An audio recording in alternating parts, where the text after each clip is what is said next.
Good morning. It's a bit of a cold one.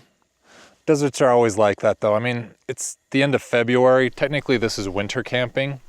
The weather just kind of shifted, so it was kind of mid-spring weather rather than winter weather. But that's only during the day when the sun's up. It still gets pretty cold at night, but it's always chilly when you wake up in the desert. I didn't realize some of the views we had from this campsite. I can actually see Devil's Garden Campground over in Arches National Park. I saw some lights this morning when the light was low and people waking up with their campers. I could hear people running their generators all the way from here. It was a really low drone. Hopefully it'll warm up soon. I was kind of surprised to see this. That's Landscape Arch, as seen from a distance. Early morning like this, there got to be some early hikers on their way in there now. There's probably a few people standing below it. Then if we come over here, that right there in the center is Devil's Garden Campground. From that campground, you can actually go hiking south, and you go through some fins, through some rocks, and right about here, but you can see just a little bit of light coming through Broken Arch. And if you walk east from Broken Arch, you can kind of follow the wash down. And right here, it's a little bit in the shadows, but there's actually another hidden arch. You can actually hike out and kind of stand above it and look down into the crack where it exists. But now from this vantage point, we can see that it's almost as big as Broken Arch. And then these fins kind of in between, right there. Deep in that is where Sand Dune Arch would be. Just to the south of that area, around the area where Balanced Rock is, you can recognize right there in the center, that's Hamrock. This area in the center here would be Eagle Rock and the Garden of Eden section. Behind these rocks here is the Windows section. And I bet if we could look at these pictures with a microscope, you could probably see Ribbon Arch from this side. Some great views from this campsite outside of Arches though. Starting to get some light in that valley. I think it's time for one last picture and then we're on our way. These tire tracks, by the way, there's no road here. These were people that were going off-road according to the BLM map, but it is what it is. Stick to the slick rock and any areas that wash so that you don't step on the microbial soil. Stuff is so delicate. I bet these chunks, these are probably over 100 years old, have never had anything step on them. Which means there's not a lot of cows out here, not a lot of animals. And seriously, just one footstep is all it takes to completely destroy it, so treat it with respect. Which also means route finding. I think we can hop over this without touching anything. Such a beautiful landscape. These canyons were added to Arches National Park in the 1990s. Technically, like I say, the valley itself is, but up above the valley is not. But we'll just kind of be respectful of the whole area. We're just here to take some pictures.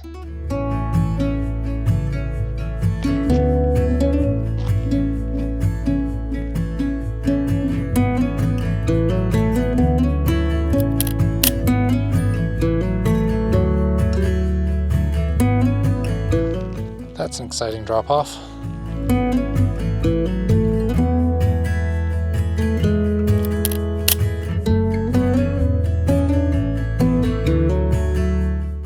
This photo of the soil and the clouds works out because we have no idea how hard it is to aim a view camera this low to the ground.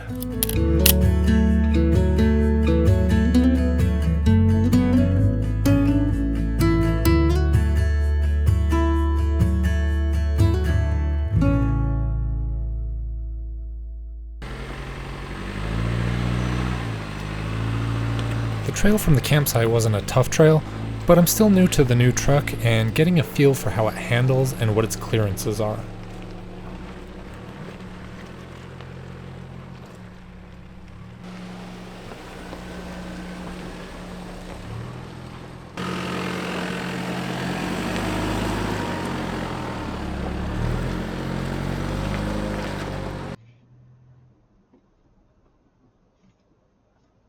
is what remains of the mine. It's like a homemade wheel well, another one there. I wonder if this was like some kind of custom fab drilling rig out of wood and metal for these guys out here.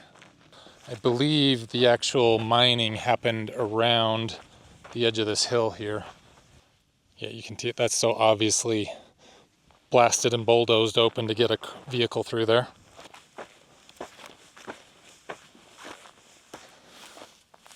These were probably dug back further and got filled in so that they wouldn't be dangerous.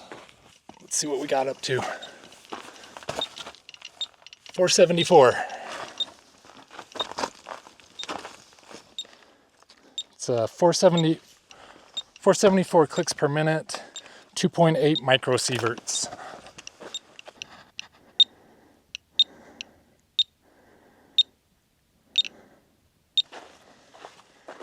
And now 20 clicks per second, 0.12 sieverts per hour. So yeah, don't go in the, if you find the old mines, don't go in them. There's definitely a lot of mining in this area. I'm sure there's a lot of weird tailings that, not too dangerous, but I would not linger around. One of the nice things about being on these remote side trails is every time a new side trail joins back up when you're on your way back to the main trail, you know that it's going to get just a little bit easier because now there's that many more people that have used it. That trail was a little bumpy. It wasn't bad, just bumps. Stuff you have to go a little slower on. And then another main trail, well, another side trail kind of joins up with it. And all of a sudden, the road is much, much nicer. Until we get back to the main road, which should be pretty quick here. And I know from experience that main road is practically not even a four-wheel drive road. It's very easy. Stopped to use the binoculars to check out the cliffs up there to see if there was any petroglyphs. There weren't. There's some initials carved in there, which not so cool. It's out of the way. No, I don't think anybody would notice it. But then I noticed there's actually a tunnel up here. I think that might be one of the other mine shafts. I'm not willing to go up there to test the Geiger counter out on it, but it's just got some bars blocking it. I wonder if it's got bats and stuff inside.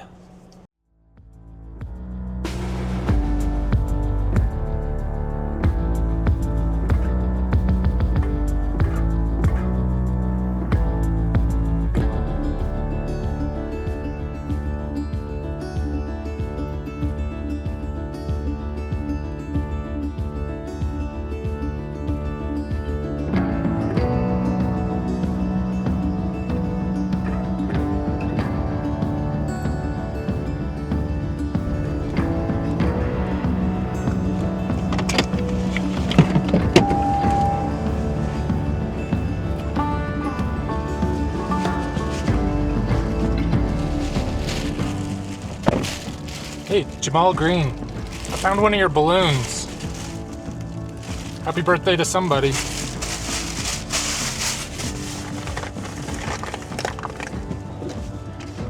Make sure that one gets out of here.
don't remember Dome Plateau being this far to the east.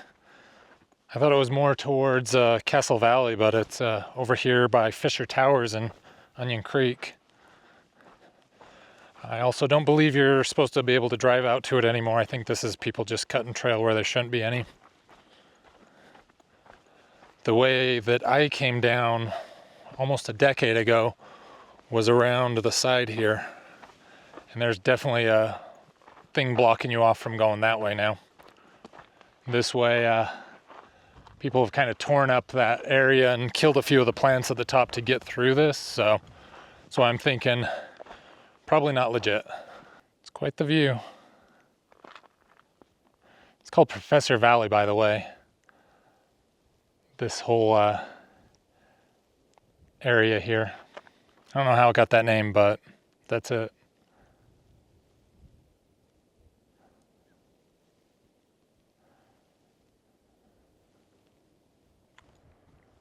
Me and my girlfriend came through here one time. We were staying in Moab, but when we drove out here, we saw them filming an episode of Yellowstone right around here, or one of the many versions of Yellowstone. I'm not sure which one. Further out here is Onion Creek. Heads through here, goes out to that valley, and then we went around the back and all the way this way. It was a fun trip. I love that road. It's very nice. I'm gonna go up the ledge on this, the one that ate the predator footrest on this driver's side. We'll see how we do. I'm literally taking, I mean, it's not very difficult, but I'm kind of going up the toughest line.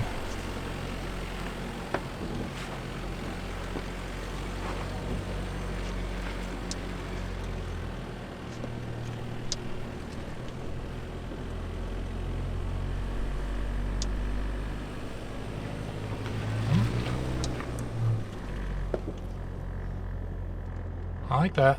I can feel when it hit that ledge and it came to a stop and it started revving until it started going again. Very nice.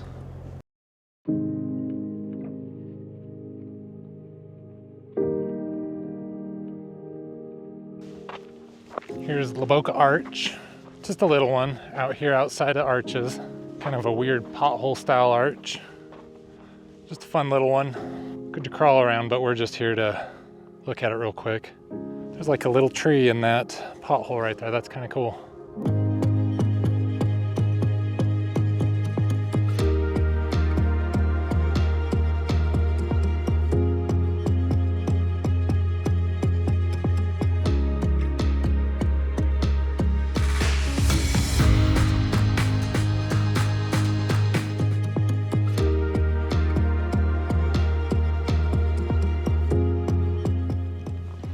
Us, we have still got another 3 hours of daylight left.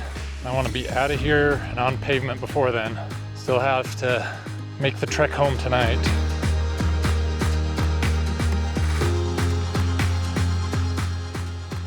Let's get on the move.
These cave-like structures don't go very deep. They're kind of etched out from just water seeping through, slowly digging these holes back into there. There's literally standing water on the ground. And that's obviously where it's coming from. I've got this fence here, so I'm not gonna mess around with it. I think it's probably more to keep cows out. But if you were in trouble, there's some water for you to drink. Looks like man-made. They've already kind of made this little dipping well. Most people are, oh, here we go. R.A. Dunn, 1898. 1907, 1935. Yeah, not Native American ruins, but cowboy ruins. I think there was an even bigger one around the corner here. Let's go check it out.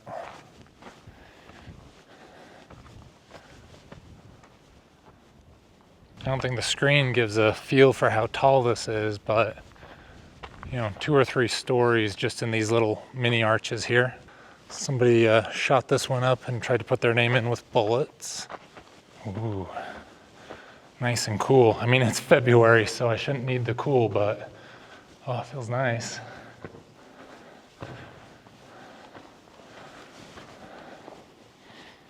This one is a bit more of a legit cave.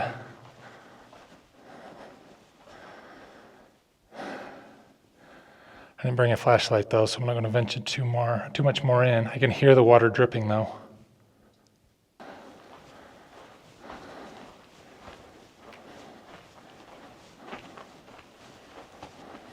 This gives you a little bit better idea of how big this little alcove is. Okay, let's get going.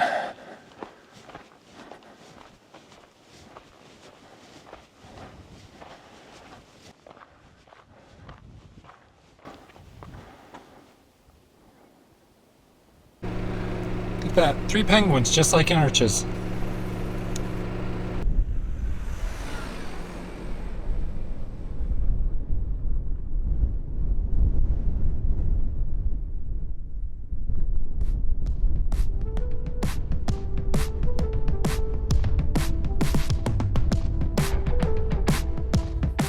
And now, we'll climb out of the valley.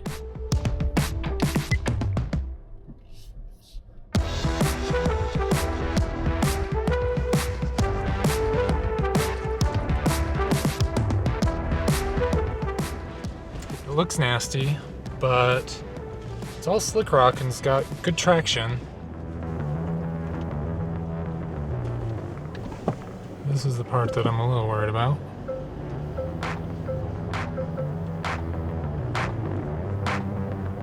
Oh, didn't hit the hitch. Nice. Good crawl. One of the good things about climbing over this slick rock is that unlike a lot of other trails, high amounts of traffic does not make it worse. It's rock, so it doesn't wear away very fast. This hill here, another one that looks incredibly gnarly, but is doable if you just crawl it and let the 4-wheel drive and the traction do its job.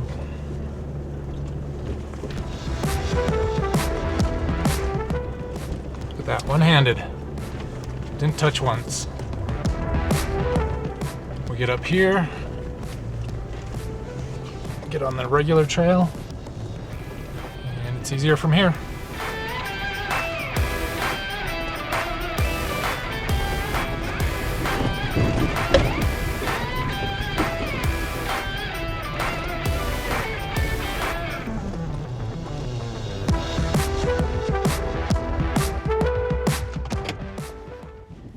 Little workbench off to the side. I think mostly people have just been gathering stuff and putting it on there for display.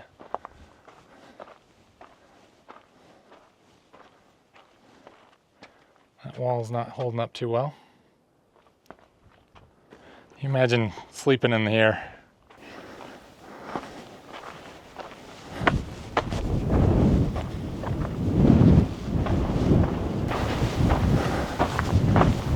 It's a cute little cabin. Looks like maybe this was a second room. No, I don't know. Not with the way the roof looks.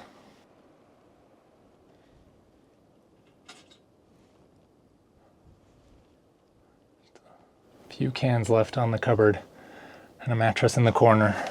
Would not want to live here for months on end. Guess that uranium money was good. Over here, looks like an engine. Yeah, judging from those spark plugs, a little 6-cylinder engine.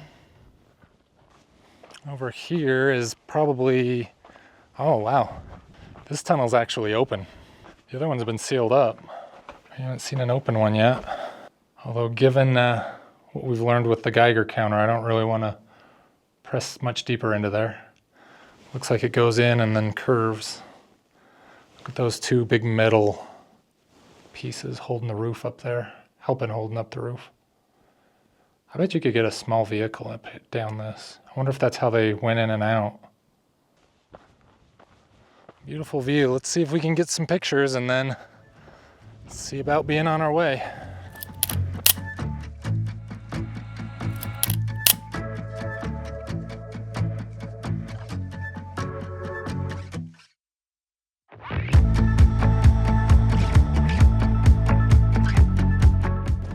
And with that, I think that's the last of the things I'm planning on seeing on this trail. Now it's just to get out, and even though I've driven this before, I don't remember anything after those cabins. I don't remember what the terrain is like. I don't remember. Last time I think it was late in the day, kind of like this, and I was just getting tired and I was ready to go home. And so it didn't really stick with me. It's either that or the trail was just like really easy and it just kind of, you know, just glide through it and you're done. We'll see. I'll catch you one more time before we go.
So the battery for this truck, because it's a hybrid, is under the back seat. So to hook up to the battery to run my air compressor, I need to hook up here in the fuse box. It's really weird. See how it works. Hopefully I don't blow this thing up.